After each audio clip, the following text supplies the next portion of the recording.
You say that your mum's more like your best friend. Yeah, she is. I think that might be why I get up to all the antics that I do.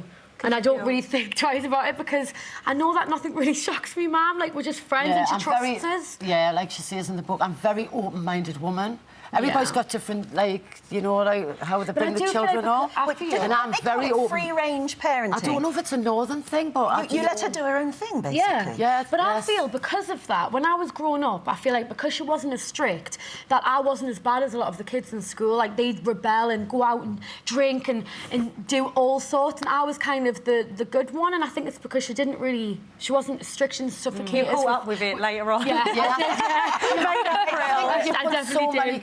Restrictions on a child, I think sometimes they do rebel in an older age. So I thought I'd just let her be her own person. Is there anything, obviously, with Geordie Shore and stuff, because obviously there's no holds barred, is there, with Geordie? No, it's... Do you ever watch that and phone her up and go, Marnie, what are you doing? I watch it with her. Oh, really? Yeah. And like, but don't get me wrong, if there's something on there where she thinks I'm in the wrong or if I'm having an argument with someone and I'm going over the top, she'll be the first one to see. Yeah, I do, I mean, it's... Obviously, all the sexy time, that's what I mean, that's only sexy time. Do you ever talk about that? I'll tell me, Mum, everything. Everything. But if you actually watch the show, you don't see a lot. Yeah, I watched it one time and I was like, oh my God, I can't believe this is happening. I think it's always the sound effects that they use. That's the worst. I'm like, yes, a lot of it. Yeah. But no, like most of the time, it's just like a little frumble under the cover. You don't see much. I mean, you see more on Love Island, don't you, these days? Like, last series of Love Island, I was like, that's much worse than Geordie. Well, don't you worry that they're going to expect more and more of you every season that the programme goes on? Because, I mean, all right, this season's shocking. That means that next season you're going to have to be even more shocking. I think we've topped it. There's nothing...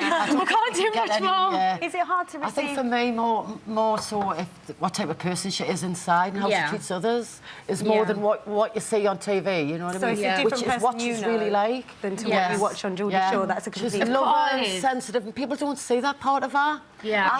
I mean, she's just Marnie Geordie to me. Shore is hard to show every side. Yeah. It's a one-dimensional show. I mean, I do love it, but you don't really get... But do you she wish gets a lot of bad press, and half of it is... But do you wish people... Do you wish people could see that other side of it that you know? You know, the lovely, warm, sensitive side. Do you sometimes say to her, please shut that side? Yeah. Yes, I would love that, You do, you struggle with it a little bit. She's such a good person. I mean, everybody says that about the children, but it's true. Well, it's a hard industry to be in, isn't it? You always...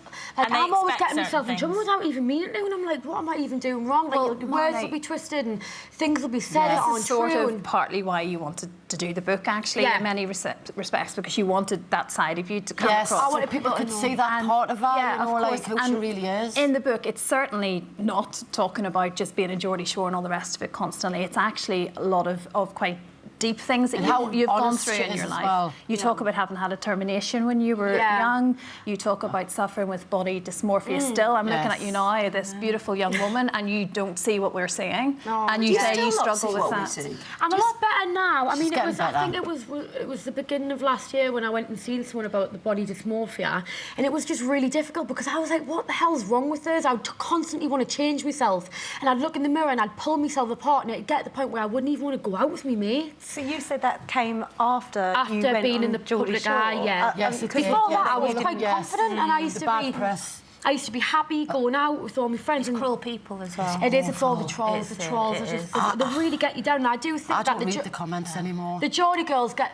like the harsh brunt of it, and I think that's why a lot of us have kind of delved into the whole surgery compared to... How many surgeries have you had? I haven't had... I've had liposuction, I've had my nose done, and my boobs. Have you stopped now, or was it an addiction? I had to get to a point where I was like, enough is enough, because it doesn't matter what you do, you'll still never be happy. You've got to focus on like the inside. How does that feel as a mum? I mean, it must be frustrating because she's beautiful to try and, you know... It used to hurt me because I didn't want to change I look at her and I think, well, I wouldn't change anything. Yeah. You do. I mean, how stunning. Yeah. But, I mean, it's her choice, isn't it? I mean...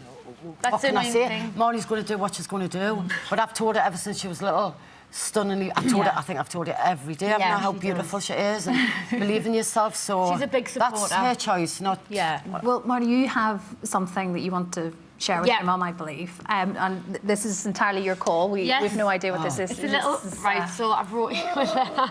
I mean, it wasn't very hard to write it because I mean every single word. Right. Dear my amazing mum, words on paper really don't do justice how incredible you are being a mum and how truly special you are as a person. You've always been my biggest supporter, whether I deserved it or not. You've helped me through all the obstacles in my life and stood by my side.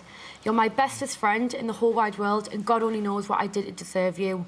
We've been through some struggles, me and you, but you've always showed me how to stay grounded, humble, no matter what.